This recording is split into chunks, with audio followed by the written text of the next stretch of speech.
You are tuned into Justice Insight Cam. Here, we examine genuine law enforcement encounters through actual bodycam footage. Rather than just watching, we investigate the underlying truths, legal principles, and key lessons of every stop. Let's pursue justice together. Sir, she's American. On what basis are you detaining her? Sir, this is federal business. Step back or you'll be arrested for obstruction. Then arrest me, but you're not taking her without probable cause. We're conducting immigration enforcement. Final warning, move aside. She invoked her right to remain silent and requested an attorney. What's your legal justification? Sir, this doesn't concern you. Sometimes, resistance looks like a man in a black beret planting himself between federal agents and an innocent woman, refusing to budge until they follow the law they claim to enforce. On the morning of March 15th, 2025, in the heart of Oakland's Fruitvale neighborhood, that's exactly what unfolded when Khalil Washington, a member of the new Black Panther Party on community patrol, saw 3 IC agents trying to detain a black woman on her way to work. What the agents' body cams captured wasn't merely an intervention, it was a masterclass in know your rights activism, community solidarity, and what happens when people refuse to let injustice happen on their watch. By the time it was over, the woman was free. The agents were facing disciplinary action, and the footage had become required, viewing for anyone who believes that sometimes the only thing standing between oppression and justice is ordinary people who decide they've seen enough.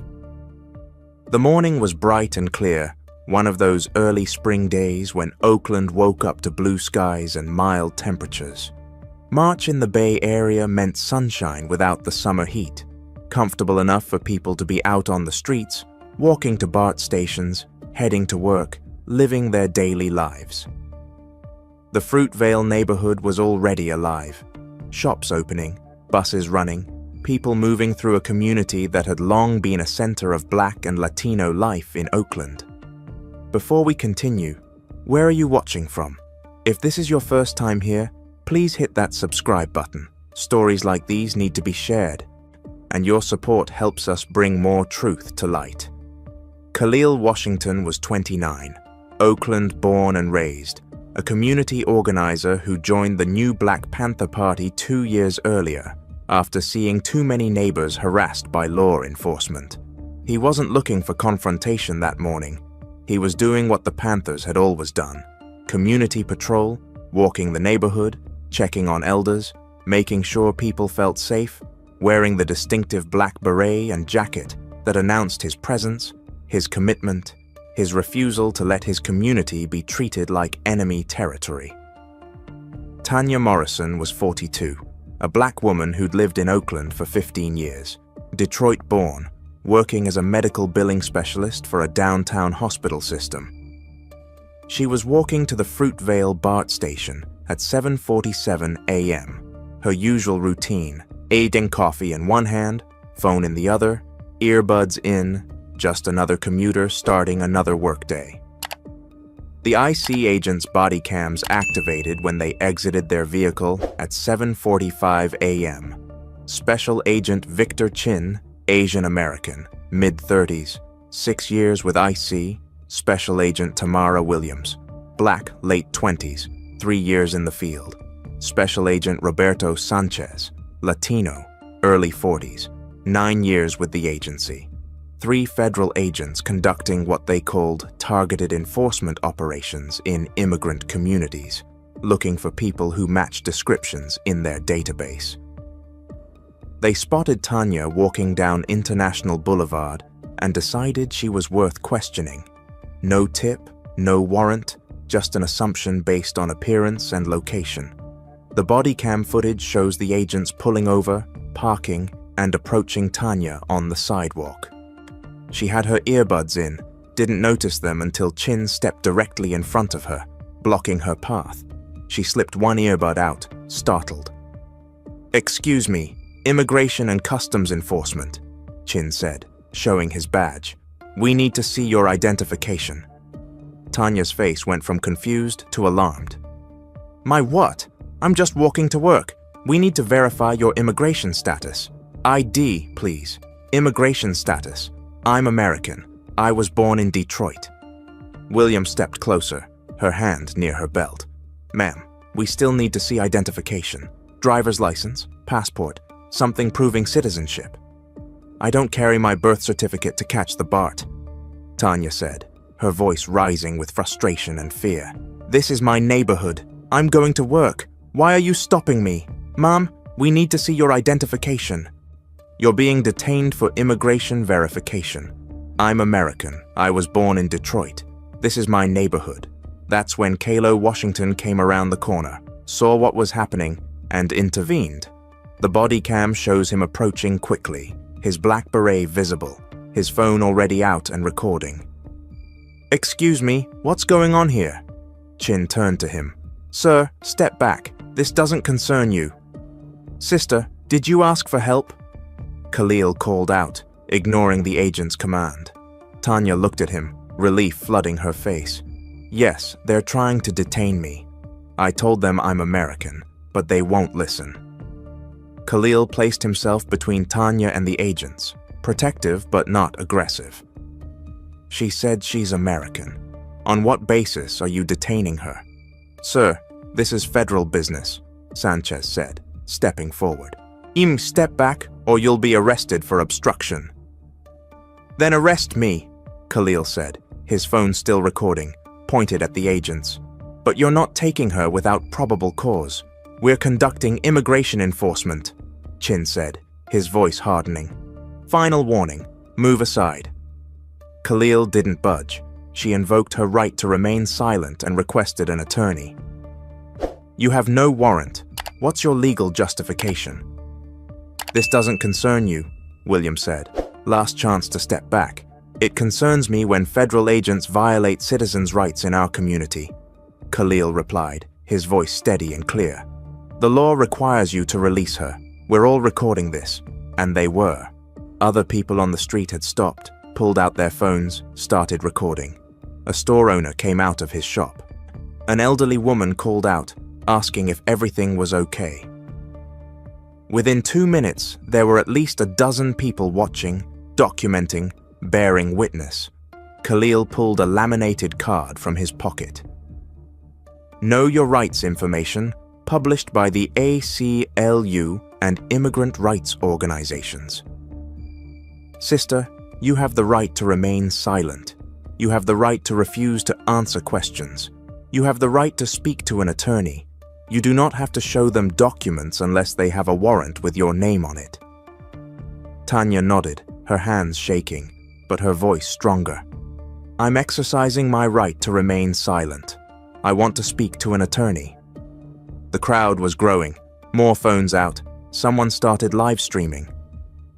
A man in the crowd called out, "Leave her alone, she didn't do anything." Another voice, "We see you. We're recording everything." Chin reached for his radio. "We need backup." Multiple people interfering with enforcement. Khalil stayed calm, his phone steady, his voice clear. "We're not interfering. We're witnessing. This woman has invoked her rights. You have no probable cause for this detention. The law requires you to release her." Williams tried a different approach, attempting to speak directly to Tanya. "Ma'am, if you're a citizen, just show us ID and this can be over." "She doesn't have to prove her innocence," Khalil interjected, his legal knowledge on full display. "You have to have probable cause for detention. Being black and walking to work isn't probable cause." "Sir, you're obstructing a federal investigation," Sanchez said, his frustration evident. "I'm exercising my First Amendment right to witness and document law enforcement," Khalil countered. "What specific articulable facts led you to believe this woman violated immigration law?" The agents exchanged looks. Chin tried again. "She matches a description we're working from." "What description? Be specific." "I wait. Clothing or just black woman walking down the street?" Chen's jaw tightened. No answer. A car pulled up. Another Panther member, a woman named Amara Davis, wearing the same black beret. She got out with a legal pad and a camera, started documenting badge numbers, names, timestamps. "Officers, I'm documenting this interaction," Amara announced. Badge numbers, please. You don't have authority to demand our badge numbers, Sanchez said. Actually, under California law, peace officers must identify themselves when requested. Anya, you're operating in our state. Your names and badge numbers, please. The three agents exchanged looks. This wasn't going how they'd planned. A simple stop had turned into a documented confrontation with community organizers who knew the law, surrounded by witnesses recording everything. Chin tried once more. Ma'am, final opportunity. Show identification or we're taking you into custody. On what charge? Khalil demanded, stepping closer, but maintaining a non-threatening posture. What crime has she committed? What law has she broken? Failure to provide documentation during an immigration investigation. That's not a crime, Khalil said. Citizens have no obligation to carry proof of citizenship. Try again. You're interfering with federal officers, Williams said to Khalil. Here I'm standing on a public sidewalk, recording public servants performing their duties and informing a citizen of her constitutional rights. Which of those activities is illegal? A BART police officer appeared, pulled from the nearby station by the commotion. Officer Lisa Park, a Korean-American woman who'd worked the Fruitvale area for years, and knew Khalil from community meetings. What's going on here? She asked, her hand on her radio. Federal immigration enforcement, Chin said. We need you to clear these people.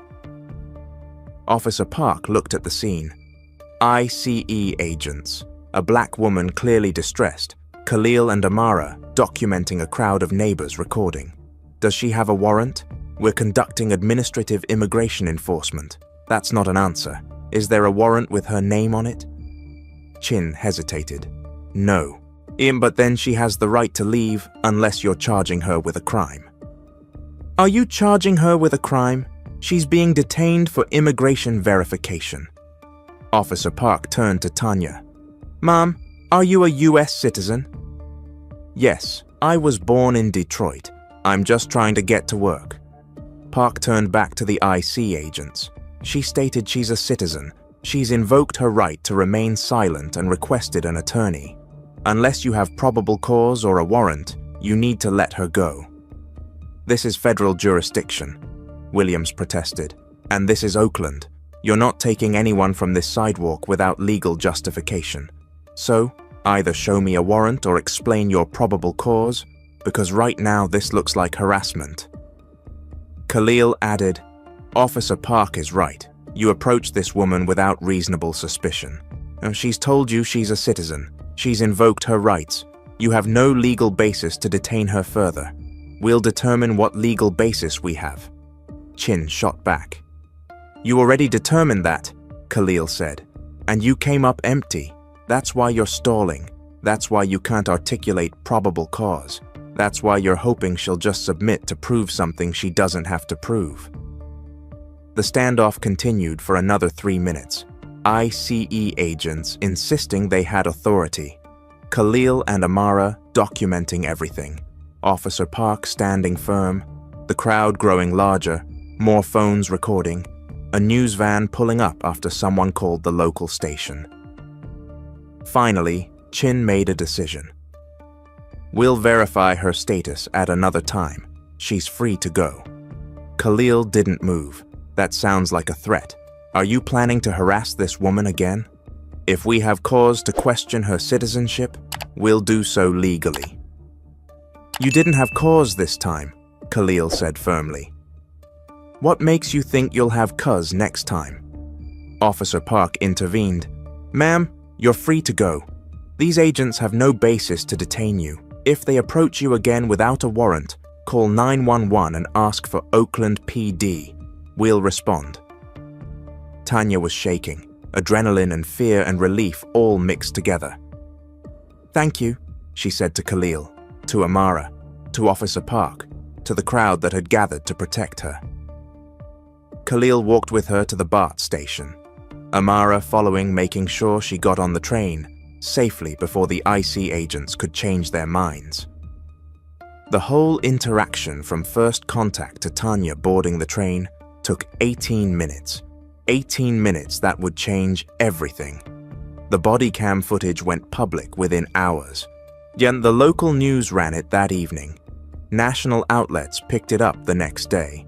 The image of a Black Panther member standing between IC and a black woman refusing to move became viral.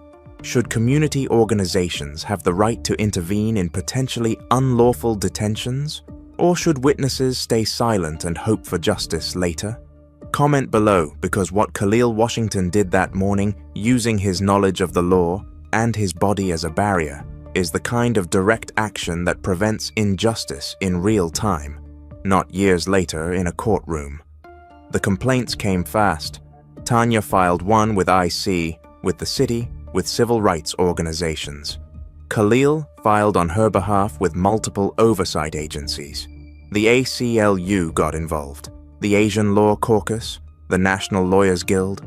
By the end of March, the pressure was building. ISIS's internal investigation started in April. The body cam footage made it impossible to ignore. The agents had no tip about Tanya specifically. No warrant, no database match. They'd approached her solely because she was a black woman, walking in a neighborhood with immigrant residents, and they'd assumed she might be undocumented. When asked why they thought a black woman in Oakland might be undocumented, the agents couldn't articulate a reason beyond gut feeling and experience. When asked what about her behavior was suspicious, they had no answer. She was walking to work with coffee. That's not suspicious behavior. That's Tuesday morning in America. The investigation report completed in June concluded that the agents had violated ISIS's own policies on reasonable suspicion, had failed to demonstrate probable cause, and had created unnecessary confrontation by refusing to release someone who'd invoked their rights, recommendations, retraining, written reprimands, and temporary suspension. But Tanya wanted more than internal discipline. She wanted accountability. She filed a federal civil rights lawsuit in July 2025 against the three agents personally and against IC as an agency. The charges included unlawful detention, racial profiling, violation of Fourth Amendment rights, and intentional infliction of emotional distress.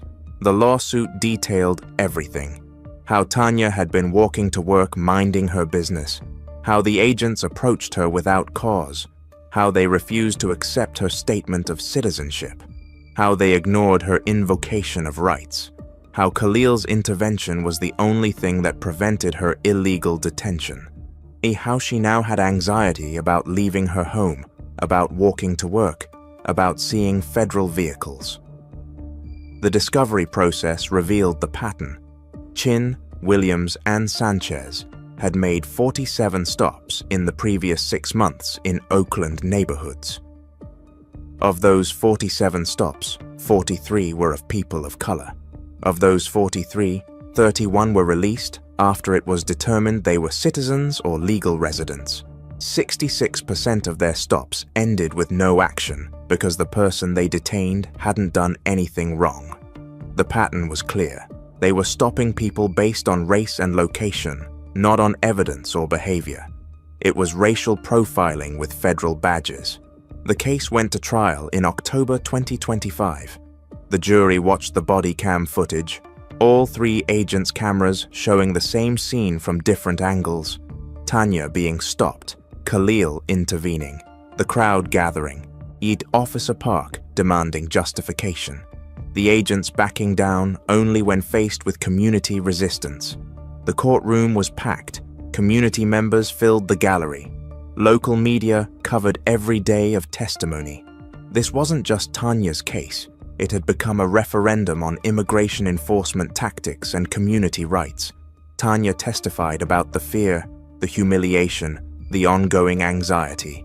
I was walking to work. I do it every day.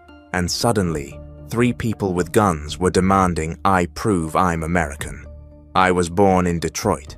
My parents were born in Michigan. My grandparents were born in Georgia. How far back do I have to go to prove I belong here? Her voice broke when she described the moment she realized they might actually detain her. I kept thinking, what if Khalil hadn't been there? What if no one had stopped? Would they have taken me? Would I have missed work, lost my job, been put in detention for days while they verified what I'd been telling them from the start? The only thing that saved me was community intervention. Her therapist testified about the PTSD diagnosis, the anxiety attacks, the way Tanya now maps her route to work to avoid that block where it happened. She's developed hypervigilance around law enforcement. She can't see a federal vehicle without her heart racing. She's constantly checking over her shoulder. This is textbook traumatic stress from an unjust detention. Khalil testified about why he intervened. I've seen too many people detained illegally, too many families torn apart, too many citizens harassed. The Panthers taught us that community protection means stepping up when you see injustice. Though that sister needed help, and I had the knowledge and the courage to provide it. I do it again tomorrow. The defense attorney tried to paint Khalil as an agitator, someone looking for confrontation, but Khalil remained calm, explaining his actions methodically. I didn't approach looking for a fight. I approached because I saw a black woman being detained by federal agents, and she was clearly distressed. When I asked if she needed help, she said yes. When I asked the agents for their probable cause, they couldn't articulate one. I stood there exercising my First Amendment right to witness and document a law enforcement action. That's not obstruction, that's civic participation. The defense pressed him. But you physically positioned yourself between the agents and Ms. Morrison. Isn't that obstruction?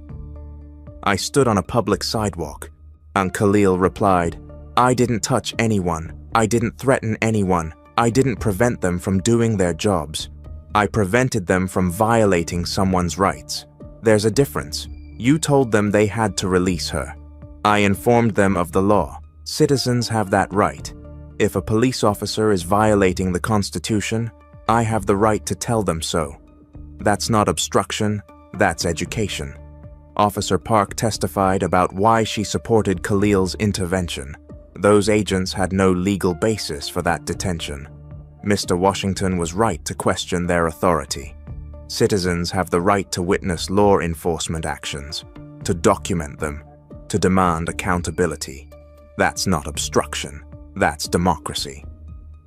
She also testified about the increasing tensions between IC and Oakland PD. We get calls constantly. Your CE conducting stops without notifying us, creating confrontations in our jurisdiction, traumatizing residents we're trying to build trust with.